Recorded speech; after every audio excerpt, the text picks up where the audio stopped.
2015 চনৰ বা 16 চনলৈকে কংগ্ৰেছৰ 3বাৰকৈ শাসন আছিল ৰাইজে কিবা কাৰণত আমাৰ ওপৰত নাৰাজ হৈছিল আমাক সেই গতিকে শাসনৰ পৰা আঁতৰাই দিছে এতিয়া বিজেপি দলে এনেকুৱা কি ভাল কাম কৰিছে যে তেওঁলোকক বাৰে প্ৰতি ভোট দি থাকিব লাগে এইটো আপোনালোকৰ যোগেৰে মোৰ ৰাইজৰ প্ৰতি প্ৰশ্ন আৰু গণতন্ত্ৰৰ ৰাইজেই ৰজা হেতুকে এবাৰ এটা বিজেপি দলৰ পৰিৱৰ্তে কংগ্ৰেছ দলক সুযোগ দিয়ক আমাৰ নেতা ৰাহুল গান্ধী ডাঙৰীয়াই মহিলাসকলৰ বাবে গ্যাৰান্টি দিছে ন্যায় গ্যাৰান্টি যুৱকৰ বাবে গ্যাৰান্টি দিছে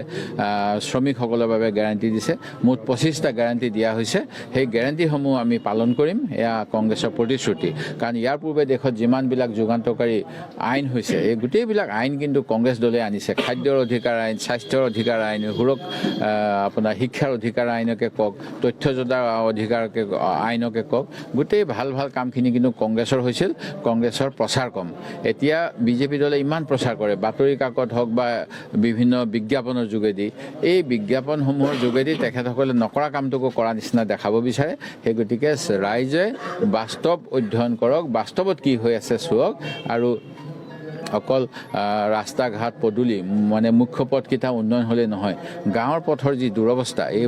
বিভিন্ন সময়ত গ্ৰামাঞ্চলৰ সাংবাদিকসকলে সেয়া প্ৰকাশ কৰি থাকে সেই গতিকে এনৰেগাৰ যোগেদি আগতে সেই কামবিলাক হৈছিল এনৰেগাৰ পুঁজি আবণ্টন কমি গৈছে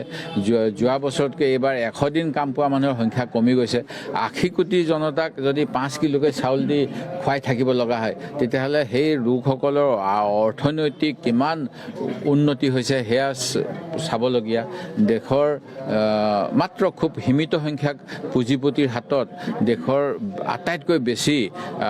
অৰ্থ সম্পদ গোট খাইছে সাধাৰণ শ্ৰমিকৰ আজি ভাল ধৰণে জীয়াই থকাৰ অধিকাৰ নাইকিয়া হৈ গৈছে এই গোটেইবিলাক কথা মুকলি হোৱা উচিত অকল আমি ধৰ্ম